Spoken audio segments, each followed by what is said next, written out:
आप सभी को नमस्कार। मैं विनोद कुमार चौधरी पंजाब विश्वविद्यालय चंडीगढ़ से असिस्टेंट प्रोफेसर के तौर पे मैं काम कर रहा हूँ। समाजशास्त्र विभाग में मैं पढ़ाता हूँ। आज मैं आपके साथ में एक गंभीर विषय पर चर्चा करना चाह रहा था और विषय का नाम है कोरोना वायरस के बाद की दुनिया। आज एक मेरे पसंदीदा राइटर ने लिखा है, युवाल नोआ हरारी ने फाइनेंशियल टाइम्स में लिखा है उन्होंने, और उसका हिंदी रूपांतरण चंडीगढ़ भास्कर में, दैनिक भास्कर अखबार में आया हुआ है। आज है 18 अप्रैल और ये 16 अप्रैल को प्रकाशित हुआ था। ये बहुत अच्छे राइटर हैं और यह युवाल नोआ हरारी इतिहास के प्रोफेसर हैं हिब्रू यूनिवर्सिटी इज़राइल में। इनकी कुछ किताबें अगर आप देखना चाहें तो 3 किताबें मेरे पास हैं जो बहुत ही फेमस किताबें हैं और जिनका लोहा दुनिया मानती है। हिंदी के छात्रों को मैं स्पेशल तौर पे कहना चाहूँगा कि वो इन सारे अच्छे राइटर्स का नाम, उनका काम और उनकी शख्सियत को पहचाने, जाने और अपने आप को एक मजबूत छात्र के तौर पे अपने को यूनिवर्सिटी में, कॉलेजेस में स्थापित करें। तो इसकी 3 किताबें हैं जो मैंने खरीद रखी हैं और मैं इनको पढ़ भी रहा हूँ। एक ये है Sapiens, a brief history of humankind. Second किताब इनकी है 21st lesson for 21st century. और थर्ड इनकी किताब है Homo Deus, a brief history of tomorrow. ये राइटर मुझे क्यों पसंद है? क्योंकि ये बहुत ही ज़्यादा विजनरी राइटर है और इस राइटर के पास जो प्रोफेसर भी हैं, इतिहासकार भी हैं और अच्छे दार्शनिक भी हैं, ये कंप्यूटर में भी अच्छी पकड़ रखते हैं और आर्टिफिशियल इंटेलिजेंस के बारे में इनकी जो नॉलेज है वो बहुत ही ज़बरदस्त है। आर्टिफिशियल इंटेलिजेंस हमारी दुनिया को पूरी तरह बदल देने के लिए सक्षम है और वो क्या कुछ नहीं कर सकती या क्या कुछ कर सकती है, इसके बारे में जब आप जानेंगे तो हैरान रह जाएंगे कि हमारे जीवन का हर पहलू आर्टिफिशियल इंटेलिजेंस से कवर होता है। तो कोरोना वायरस के बाद की दुनिया, हमें दोनों चुनाव करने हैं, सर्विलांस राज या नागरिक सशक्तिकरण, राष्ट्रवादी अलगाव या वैश्विक एकजुटता। ये टाइटल है युवाल नोआ हरारी का, जो इन्होंने अखबार में आर्टिकल लिखा है उसका। मैं हिंदी इनका जो रूपांतरण है वो आपको पढ़ के सुना रहा हूँ। उसके बाद में हम थोड़ी चर्चा करेंगे कि हमें जो इमरजेंसी सिचुएशन है, आपातकालीन स्थितियां हैं, उनके बारे में किस तरीके से सोचना चाहिए। हमारे हिंदी के विद्यार्थियों के पास बहुत कम मटेरियल उपलब्ध होता है या फिर वो उतना ज़्यादा एफर्ट नहीं करते हैं कि थोड़ा अंग्रेजी भी सीख लें, और हिंदी में भी बहुत अच्छी किताबें हैं लेकिन लिमिटेड हैं। तो मैं यही चाह रहा हूँ कि हमारे हिंदी भाषी क्षेत्र जो लगभग भारत में केवल 2% के लोग, आसपास में लोग हैं जो अंग्रेजी को ठीक से समझते हैं, बोलते हैं या फिर इस्तेमाल करते हैं। 98% लोग अन्य भाषाओं का इस्तेमाल करते हैं जिनमें हिंदी प्रमुख भाषा है, खासकर नॉर्थ इंडिया और मध्य भारत के लिए। तो आर्टिकल कुछ इस तरीके से चालू होता है। यह महामारी सरकारी निगरानी के मामले में मील का पत्थर साबित होगी। निगरानी का स्वरूप ओवर द स्किन से अंडर द स्किन में बदल जाएगा। क्या महसूस कर रहे हैं यह भी जानने लगेगी सरकार। आर्टिकल की शुरुआत होती है, मानव के सामने यह बड़ा संकट है। तूफान गुजर जाने के बाद हम कैसी दुनिया में रहेंगे? हम में से ज़्यादातर जिंदा रहेंगे लेकिन बदलती हुई दुनिया में रह रहे होंगे। इमरजेंसी में उठाए गए बहुत सारे कदम जिंदगी का हिस्सा बन जाएंगे। यह इमरजेंसी की फितरत है, वह ऐतिहासिक प्रक्रियाओं की गति को तेज कर देती है। ऐसे फैसले जिन पर वर्षों तक विचार विमर्श चलता रहता है वे कुछ घंटों में हो जाते हैं। ऐसे समय सारे देशों के नागरिक विशाल सामाजिक प्रयोगों के लिए गिनी पिग का काम करते हैं। गिनी पिग मतलब नागरिकों के साथ में किसी भी किस्म का बर्ताव किया जा सकता है। नागरिकों के साथ में जैसे अभी कोई मलेरिया की दवाई टेस्ट कर रहा है, कोई एड्स की दवाई टेस्ट कर रहा है बीमार लोगों पे, कोई उनको घर के अंदर बंद कर देता है, कोई हॉस्पिटलों के अंदर बंद कर देता है, और उनको जो बेसिक नेसेसिटीज़ लाइफ की होती हैं, जैसे सनलाइट, साफ़ हवा, साफ़ खाना और अच्छे तरीके से रहने के जगह, उनको मानसिक और सामाजिक शांति, वो उन सब से दूर किया जा सकता है। जैसे गिनी पिग मतलब छोटे किस्म के चूहे या रैबिट किस्म के जानवर होते हैं जिनको लैब में रख के उनके ऊपर टेस्ट किए जाते हैं। तो इस तरीके से गिनी पिग के तौर पे मानव का इस्तेमाल या मनुष्य का इस्तेमाल कर सकते हैं। ऐसे फैसले जिन पर वर्षों तक विचार विमर्श चलता रहता है वे कुछ घंटों में हो जाते हैं। ऐसे समय में सारे देशों के नागरिक विशाल सामाजिक प्रयोगों के लिए गिनी पिग का काम करते हैं। मसलन क्या होगा जब सब घर से काम करेंगे और सिर्फ दूर से संवाद करेंगे? क्या जब सारे स्कूल और विश्वविद्यालय ऑनलाइन हो जाएंगे? सामान्य दिनों में सरकारें, बिजनेस और संस्थान ऐसे प्रयोग के लिए तैयार नहीं होंगे, लेकिन यह सामान्य समय नहीं है। हमें दो चुनाव करने हैं। पहला तो हमें सर्व आधारित संपन्न निगरानी व्यवस्था मतलब सर्विलांस राज और नागरिक सशक्तिकरण में से एक को चुनना होगा।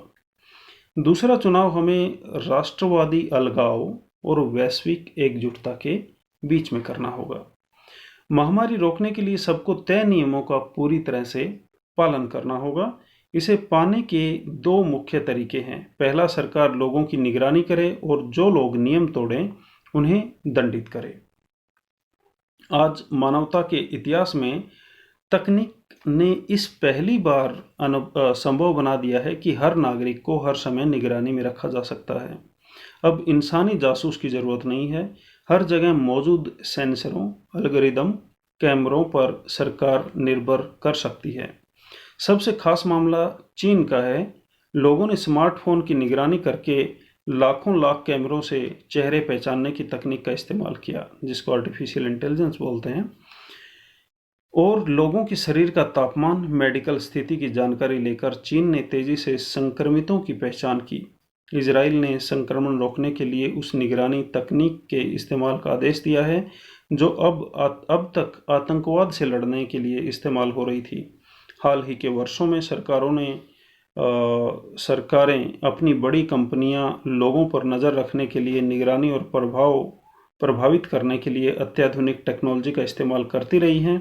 अब तक तो यह होता है कि जब तक आपकी उंगली स्मार्टफोन से एक लिंक पर भी क्लिक करती है तो सरकार जानना चाहती है कि आप क्या देख रहे हैं और आप क्या पढ़ रहे हैं। लेकिन कोरोना वायरस के बाद इंटरनेट का फोकस बदल जाएगा। अब सरकार आपकी उंगली का तापमान, चमड़ी के नीचे का ब्लड प्रेशर भी जानने लगेगी। मान लीजिए कोई सरकार अपने नागरिकों से कहे कि सभी लोगों को एक बायोमेट्रिक ब्रेसलेट पहनना पड़ेगा जो शरीर का तापमान और दिल की धड़कन को मॉनिटर करता रहेगा। यह डेटा सरकारी एल्गोरिदम में जाएगा और उसका विश्लेषण होगा। आपको पता लगाने से पहले कि सरकार को मालूम होगा कि आपकी तबीयत ठीक है या नहीं। उन्हें यह भी पता होगा कि आप कहाँ कहाँ गए और किस किस से मिले। इससे संक्रमण की चेन को तोड़ा जा सकेगा। यह सिस्टम किसी महामारी को कुछ ही दिनों में रोक सकता है। सुनने में अच्छा लगता है, सही है ना? बिल्कुल। अब खतरे को समझिए। यह एक डरावने निगरानी तंत्र को वैधता प्रदान करता है। मिसाल के तौर पर अगर किसी को यह पता हो कि मैंने फॉक्स न्यूज़ की जगह CNN क्लिक किया है तो मेरे राजनीतिक विचारों को कुछ हद तक मेरे व्यक्तित्व को भी समझ जाएगा। आप एक वीडियो क्लिप देखने के दौरान मेरे तापमान, ब्लड प्रेशर, हार्ट रेट निगरानी में रखे होंगे तो आप जान सकते हैं कि मुझे किन बातों पर गुस्सा और किन बातों पर हंसी आ रहा है, किन बातों पर रोना आ रहा है, किन बातों पे बोरियत और मुझे प्रेम हो रहा है। ये याद रखना चाहिए कि बुखार और खांसी की तरह गुस्सा, खुशी, बोरियत और प्रेम एक जैविक प्रक्रिया है। जो तकनीकी खांसी का पता कर सकती है वह हंसी का भी पता कर सकती है। अगर सरकारों और बड़ी कंपनियों ने हमारा डेटा जुटाना शुरू कर दिया तो वे हमारे बारे में हमसे बेहतर जानने लगेंगे। वे न केवल हमारी भावनाओं का अंदाजा लगा पाएंगे बल्कि प्रभावित भी कर पाएंगे और हमें जो चाहें वह बेच पाएंगे, चाहे वह उत्पाद हो या कोई राजनेता। मतलब कोई राजनेता भी हमारे मत्थे मंडा जा सकता है और उसे हमें सर्वोपरि नेता के तौर पे ढोना पड़ेगा। बायोमेट्रिक मॉनिटरिंग के बाद कैम्ब्रिज एनालिटिका की डेटा हैकिंग तो पाषाण युग की तकनीक लगेगी। कैम्ब्रिज एनालिटिका के बारे में आप सब लोग जानते होंगे। भारत में भी इसके प्रयोग किए गए।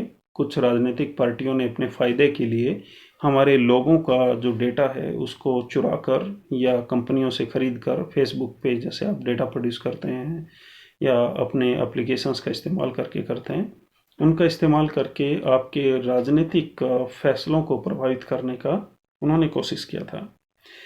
तो बायोमेट्रिक मॉनिटरिंग के बाद कैम्ब्रिज एनालिटिका की डाटा हैकिंग तो आपको पाषाण युग की तकनीकी लगेगी।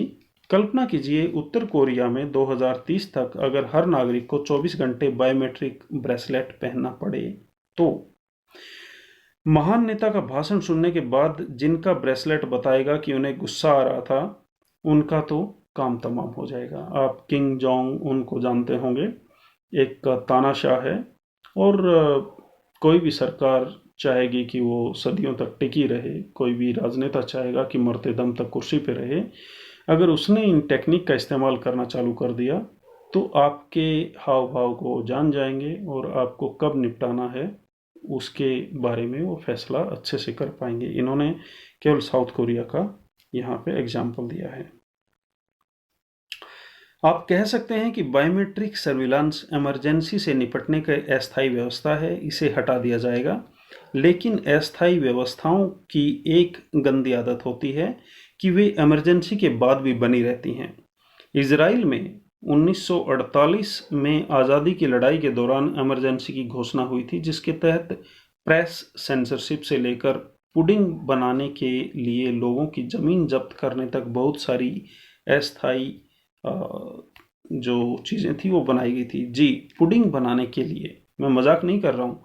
आज़ादी की लड़ाई कब की जीती जा चुकी है, लेकिन इजराइल ने कभी नहीं कहा कि इमरजेंसी ख़त्म हो गई। पुडिंग एक प्रकार का भोजन होता है, वो भी आज़ादी नहीं थी इजराइल में कि लोग अपनी मर्जी से अपना खाना तय कर पाएं। 1948 के अनेक स्थायी कदम अब तक लागू हैं जिन्हें हटाया नहीं गया है। शुक्र है 2011 में पुडिंग बनाने के लिए जमीन छीनने का कानून खत्म किया गया है। जब कोरोना का संक्रमण पूरी तरह खत्म हो जाएगा तो डेटा की भूखी कुछ सरकारें बायोमेट्रिक सर्विलांस इस आधार पर जारी रखने के लिए कह सकती हैं कि उन्हें डर है कि कोरोना वायरस या दूसरा कोई वायरस आ सकता है या अफ्रीका में इबोला फैल रहा है या कुछ और। मतलब बहानों की कमी नहीं होती है सरकार के पास जब वो सर्विलांस पे उतर आए। तो आप समझ सकते हैं हमारी निजता को लेकर एक बहुत जोरदार लड़ाई पिछले कुछ सालों से छिड़ी हुई है। कोरोना संक्रमण निर्णायक मोड़ हो सकता है जब लोगों की निजता और स्वास्थ्य में से एक को चुनना पड़ेगा। तो जाहिर है कि आप लोग स्वास्थ्य को चुनेंगे। दरअसल सेहत और निजता में से एक को चुनने के लिए कहना ही समस्या की जड़ है, क्योंकि यह सही नहीं है। हम निजता और सेहत दोनों एक साथ में बिल्कुल पा सकते हैं। हम सर्व अधिकार संपन्न निगरानी व्यवस्था को लागू करके नहीं, बल्कि नागरिकों को सशक्तिकरण से कोरोना वायरस फैलने से रोक सकते हैं। कोरोना का फैलाव रोकने के लिए मामले में दक्षिणी कोरिया, ताइवान, सिंगापुर ने अच्छी मिसालें पेश की हैं। इनके देशों ने व्यापक पैमाने पर टेस्ट करवाए हैं, ईमानदारी से जानकारी दी, सजग जननेता और जनता का सहयोग लिया। जब लोगों को वैज्ञानिक तथ्य बताए जाते हैं तब लोग यकीन करते हैं कि अधिकारी सच बोल रहे हैं। वे अपने आप सही कदम उठाते हैं। मिसाल के तौर पर साबुन से हाथ धोना, यह मानव के साफ सफाई के इतिहास की एक बड़ी प्रगति है। 19वीं सदी के वैज्ञानिकों ने साबुन से हाथ धोने की अहमियत को ठीक से समझा। आज अरबों लोग हर रोज साबुन से हाथ धोते हैं। इसलिए नहीं कि उन्हें पुलिस का डर है, बल्कि वे तथ्यों को समझते हैं। सर्विलांस राज की जगह विज्ञान, सरकारी संस्थाओं और मीडिया ने जनता के विश्वास को बहाल करने के लिए काम करना चाहिए। हमें नई तकनीक का निश्चित ही इस्तेमाल करना चाहिए, लेकिन इससे नागरिकों को ताकत मिलनी चाहिए, ना कि सरकारों को।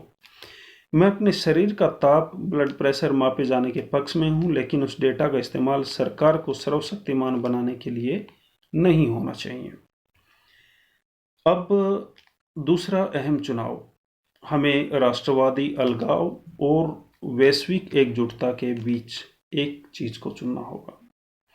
राष्ट्रवाद दोस्तों एक बहुत ही खतरनाक विषय है, और जब राष्ट्रवाद की अति हो जाती है तो हिटलर और मुसोलिनी जैसे लोग पैदा होते हैं, जो आपको राष्ट्रवाद की खाई में इस कदर धकेल देते हैं कि आपको समझ में नहीं आएगा कि आप कहाँ आ गए हैं। यूरोप के राष्ट्रवाद की अवधारणाओं को हमारे देश में भी बहुत सारे लोगों ने अपनाने की कोशिश की, और यह एक बहुत ही बड़ा बाउंडर होगा। एक भाषा, एक धर्म, एक आइडियोलॉजी या एक तरीके से रहना राष्ट्रवाद कतई नहीं होता है। हम एक बहुलतावादी देश हैं, और हम बहुलता के साथ में अपने अपने राष्ट्रवाद के तरीकों के साथ में जी सकते हैं। तो इन दो चुनावों की जब बारी आएगी कि हमें राष्ट्रवादी अलगाव और वैश्विक एकजुटता के बीच हमें अहम चुनाव करना है। राष्ट्रवादी अलगाव क्या होता है?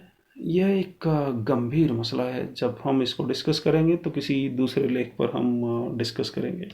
और वैश्विक एकजुटता क्या है? वसुधैव कुटुंबकम, ये हमारी पौराणिक परंपरा का हिस्सा है, लेकिन हम असल जीवन में कितना इसको लागू करते हैं वो एक दूसरी बात है। यह महामारी और उसकी अर्थव्यवस्थाओं पर असर एक वैश्विक संकट है। इसे वैश्विक सहयोग से ही मिटाया जा सकेगा।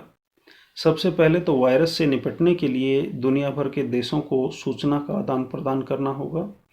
अमेरिका का कोरोना वायरस और चीन का कोरोना वायरस एक दूसरे को यह नहीं बता सकते कि लोगों के शरीर में घुसा कैसे, लेकिन चीन और अमेरिका को एक उपयोगी बातें बता सकता है।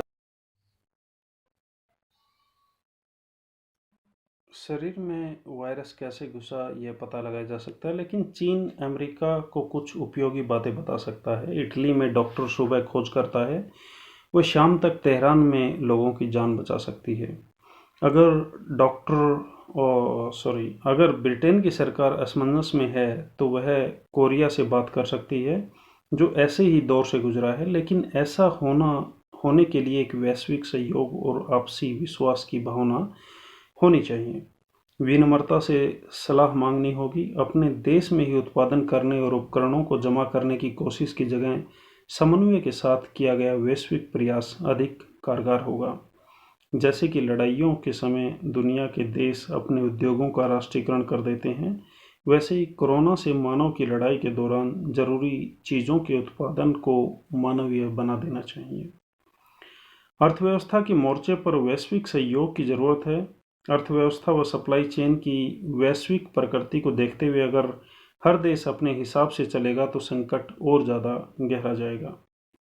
लेकिन अफसोस, दुनिया भर की सरकारें एक सामूहिक लकवे की सी हालत में हैं।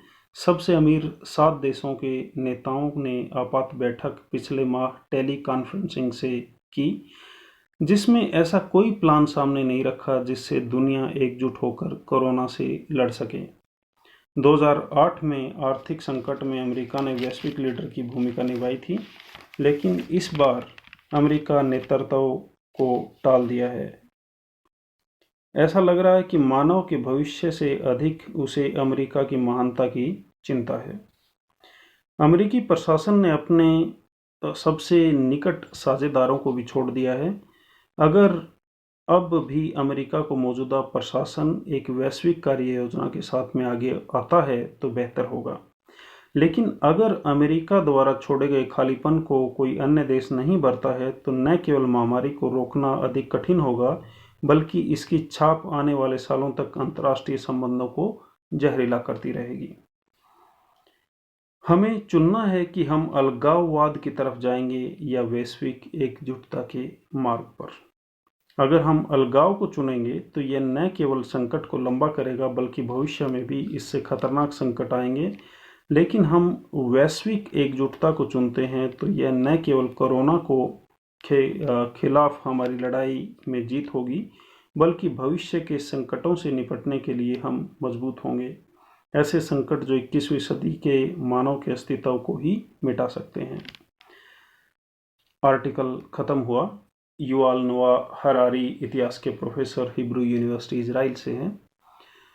इनके जितने भी मैंने लेक्चर सुने और इनकी किताबें पढ़ी, इसके अलावा दुनिया के और बहुत सारे महान लोगों के लिटरेचर को मैं स्टडी कर रहा हूँ, उससे एक बात बहुत ही क्लियर तरीके से सामने आती है कि जो दुनिया की सरकारें हैं और बहुत बड़ी बड़ी कंपनियां हैं, वो हमारे डेटा को लेकर बहुत ही कॉन्शियस हैं। वो हमारे डेटा को इस कदर इकट्ठा करना चाह रही हैं, जैसे पहले तेल के लिए लोग जो एक देश दूसरे देश पे चढ़ाई कर देते थे, युद्ध करते थे और उनके नेचुरल रिसोर्सेज पे कब्जा करने के लिए काम करते थे। आज के दिन सबसे बड़ा रिसोर्स हो गया है डेटा, और डेटा हम सारे दिन इस्तेमाल करते हैं, सारे दिन डेटा पैदा करते हैं। जब भी आप इंटरनेट इस्तेमाल करते हैं, मोबाइल फ़ोन इस्तेमाल करते हैं, अपना कैमरा इस्तेमाल करते हैं, आजकल तो गाड़ियाँ भी कनेक्टेड आ गई हैं, इंटरनेट ऑफ थिंग्स की बात हो रही है, मतलब आपके घर का हर कोना किसी ना किसी सेंसर, एल्गोरिदम और इंटरनेट के लिए डेटा कलेक्ट करने में जुटा होगा। जूते भी ऐसे आ गए हैं जो डेटा कलेक्ट करते हैं। कोई भी ऐसी चीज़ बची ही नहीं है जिससे डेटा कलेक्ट नहीं होते हों। और आर्टिफिशियल इंटेलिजेंस को फीड करने के लिए डेटा की बहुत ज़्यादा ज़रूरत है। और जो ही एक बहुत बड़ी मात्रा में, जिसको हम बिग डेटा या ब्लैक डेटा कहते हैं, वो कंपनियों के हाथ में आ जाएगा, और उसके बाद में कुछ तानाशाह किस्म के लोग जो लोकतंत्र को तिलांजलि देने के लिए तैयार हैं, वो इस डेटा को इस्तेमाल करेंगे, तो बहुत बड़ा खतरा न केवल डेमोक्रेसी को होगा लेकिन मानवता को होगा। जब मशीन मानवता को कंट्रोल करना चालू कर देंगी, आज भी कर रही हैं, लेकिन वो कंट्रोल करने का जो डिग्री और इंटेंसिटी है वो उतना हाई नहीं है। लेकिन तब के बारे में आप सोचिए जब हर डिसीजन मशीन लेगी।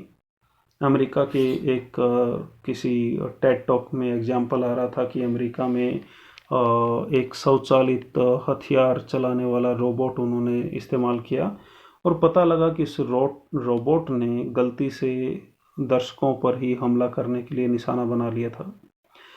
क्योंकि आर्टिफिशियल इंटेलिजेंस डेटा आधारित टेक्निक है, उसमें डेटा जो डाला जाएगा उसी से वो काम करेगा। डेटा को मैनिपुलेट भी किया जा सकता है, डेटा को अपने फेवर में भी इस्तेमाल किया जा सकता है। मेरे एक टीचर कहते थे कि झूठ 3 प्रकार के होते हैं। पहला झूठ होता है झूठ, दूसरा झूठ होता है सफ़ेद झूठ, और तीसरा झूठ होता है डेटा। डेटा के माध्यम से आप इस कदर के अच्छे झूठ बोल सकते हैं कि आप अगले को इम्प्रेस कर सकते हैं। रिसर्च भी इसी तरीके से 2-3 प्रकार के होते हैं। एक रिसर्च होता है जो तनख्वाहिया लोग करते हैं, जो तनख्वाह पाते हैं रिसर्च करने की। जैसे हम लोग यूनिवर्सिटीज़ में पढ़ाते हैं, कोई आईआईटीज़ में है, कोई सेंट्रल यूनिवर्सिटीज़ में है, कोई स्टेट यूनिवर्सिटीज़ में है, और हम रिसर्च करते हैं और हम अलग अलग जगह से फंडिंग लेते हैं या कई बार अपने पॉकेट को खर्च करके रिसर्च करते हैं। उस रिसर्च को प्रूव करने के लिए पीयर रिव्यूड जर्नल में हमें पब्लिश करना होता है, और पीयर रिव्यूड जर्नल में वही चीज़ें पब्लिश कर सकते हैं जो हमारे बाकी साथियों के दिमाग में भी थोड़ा क्लियर हों। लेकिन अगर आप अल्बर्ट आइंस्टाइन की बात करें या बहुत सारे और जो बड़े हमारे आज तक के महान वैज्ञानिक हुए हैं, उन्होंने कभी भी पीयर रिव्यूड जर्नल में पेपर पब्लिश करना ठीक नहीं समझा। क्योंकि बहुत बार क्या होता है कि जो आपका पीयर ग्रुप है, हो सकता है कि वो उन बातों से इत्तेफाक नहीं रखता हो जो आप कहना चाहते हैं।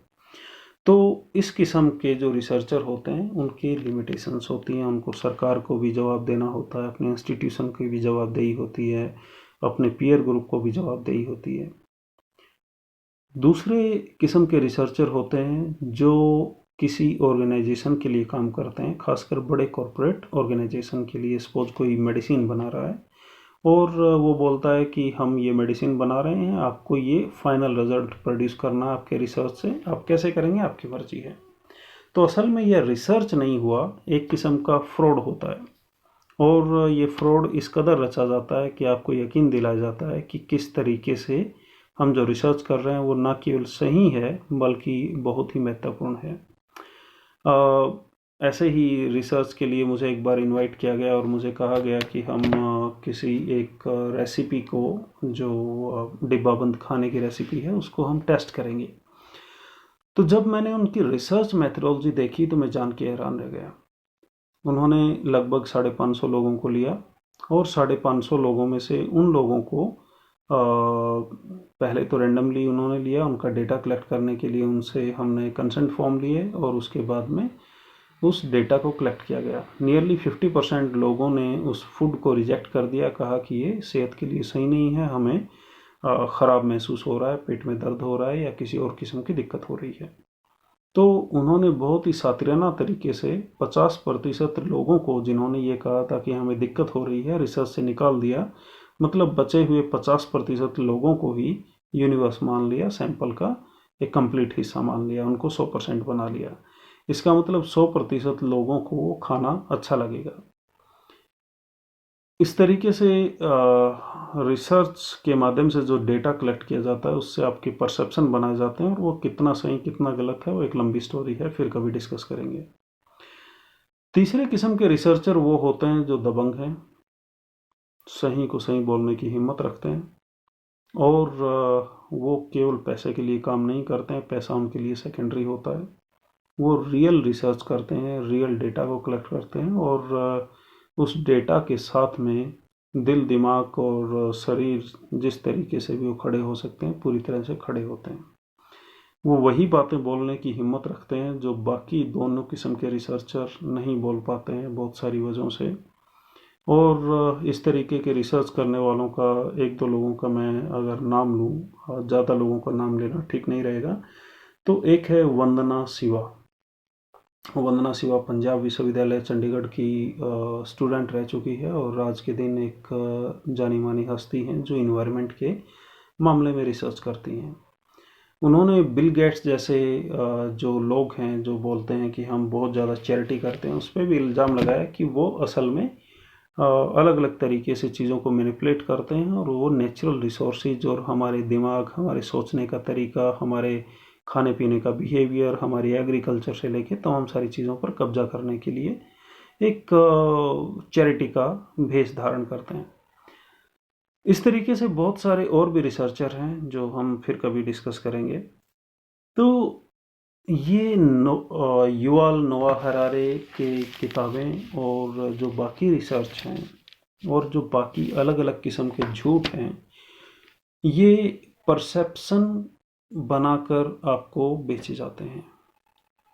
युवाल नोआ हरारी जो बातें बोल रहा है वो बहुत ही गज़ब की हैं, और जो कॉरपोरेट ऑर्गेनाइजेशन हैं वो आपको परसेप्शन बनाकर चीज़ें बेचते हैं। और अभी आर्टिफिशियल इंटेलिजेंस का जो उनके ख़जाना हाथ लग गया है तो वो तबाही मचा सकते हैं दुनिया में।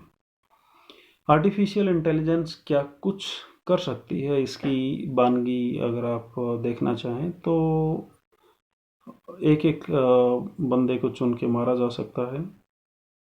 आर्टिफिशियल इंटेलिजेंस से आपके पॉलिटिकल इमेजिनेशन का पता लगाया जा सकता है, आप किसको वोट देंगे किसको नहीं देंगे, आपको कैसे इन्फ्लुएंस किया जाए, आपके परसेप्शन कैसे बदला जाए, आपकी दुखती रग कौन सी है उसको कैसे दबाया जाए, तब आप किसी पर्टिकुलर पार्टी को वोट देंगे या किसी पर्टिकुलर राजनेता के समर्थन में आएंगे, या आपको नौकरी दिया जाए या नहीं दिया जाए, या सपोज आपने जो मौजूदा सरकार है, ये कोई भी हो सकती है, आज की सरकार है या 10 साल बाद में कोई सरकार होगी या 10 साल पहले थी, आपने सपोज उनके खिलाफ कुछ लिखा और चाइना के मॉडल जो आर्टिफिशियल इंटेलिजेंस को अभी इस्तेमाल कर रहा है, जो ही आपने लिखा तो सरकार के दिमाग में परसेप्शन बना कि आप सरकार के विरोधी हैं, मतलब आप देशद्रोही हैं।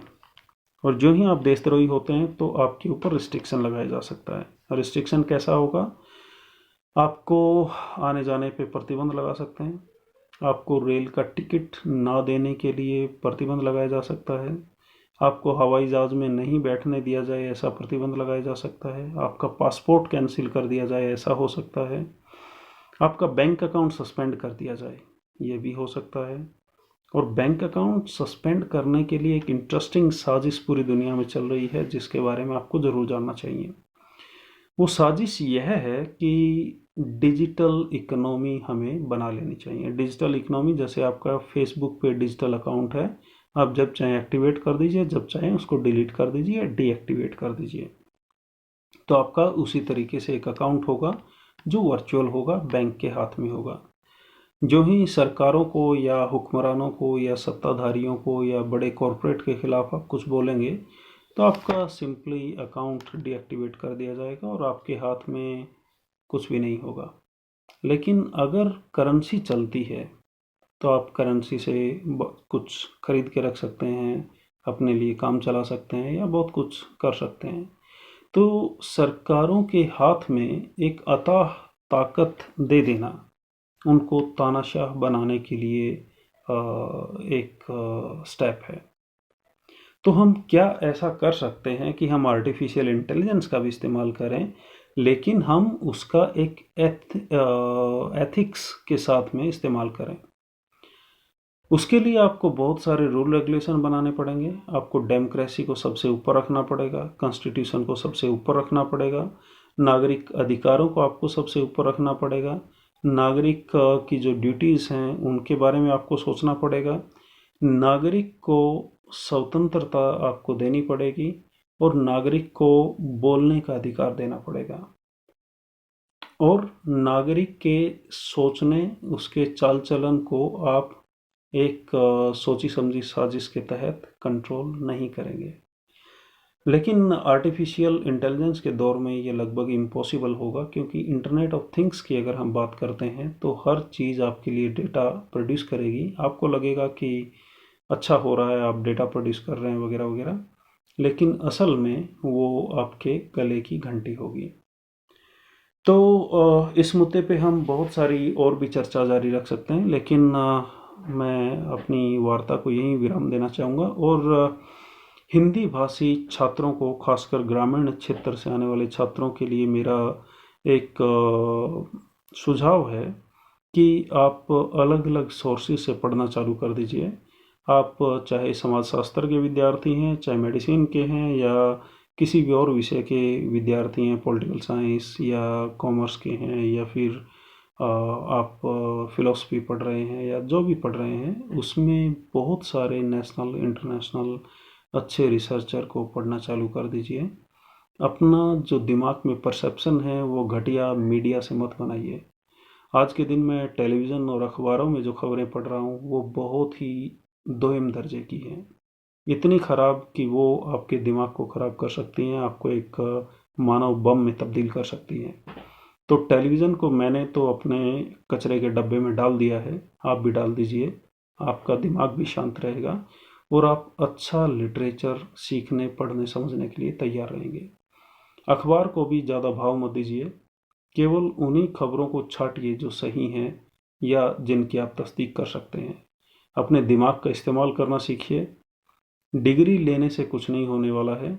आप डिग्री के साथ में जो नॉलेज लेते हैं, जो ज्ञान लेते हैं, उसको किस तरीके से प्रोसेस करके आप एक बेहतरीन ज्ञान के तौर पे उसको इस्तेमाल कर सकते हैं, एक इंटेलेक्चुअल प्राणी के तौर पे आप उसको इस्तेमाल कर सकते हैं, उसके बारे में सोचिए। तो सभी विद्यार्थियों से मेरा अंततः यही आग्रह रहेगा कि भविष्य के बारे में आपको सोचना चालू कर देना चाहिए। सरकार क्या पॉलिसी बनाता है उसके बारे में सोचना समझना चाहिए।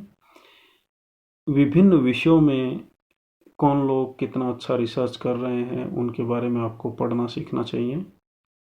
और आपको डेटा प्रोसेसिंग सीखना चाहिए। डेटा प्रोसेसिंग का मतलब है कि आप विभिन्न विषयों का ज्ञान अलग अलग सोर्सेज से लेते हैं और उनको अपने तरीके से इस्तेमाल करते हैं या अपना एक परसेप्शन उसके बेसिस पे डेवलप करते हैं, लेकिन वो साइंटिफिक टेम्परामेंट पे आधारित हो, वो लॉजिकल हो, वो साइंटिफिक हो, और हाँ, साइंस के नाम पर आपको बहुत सारी अनसाइंटिफिक चीज़ें भी बेची जाती हैं।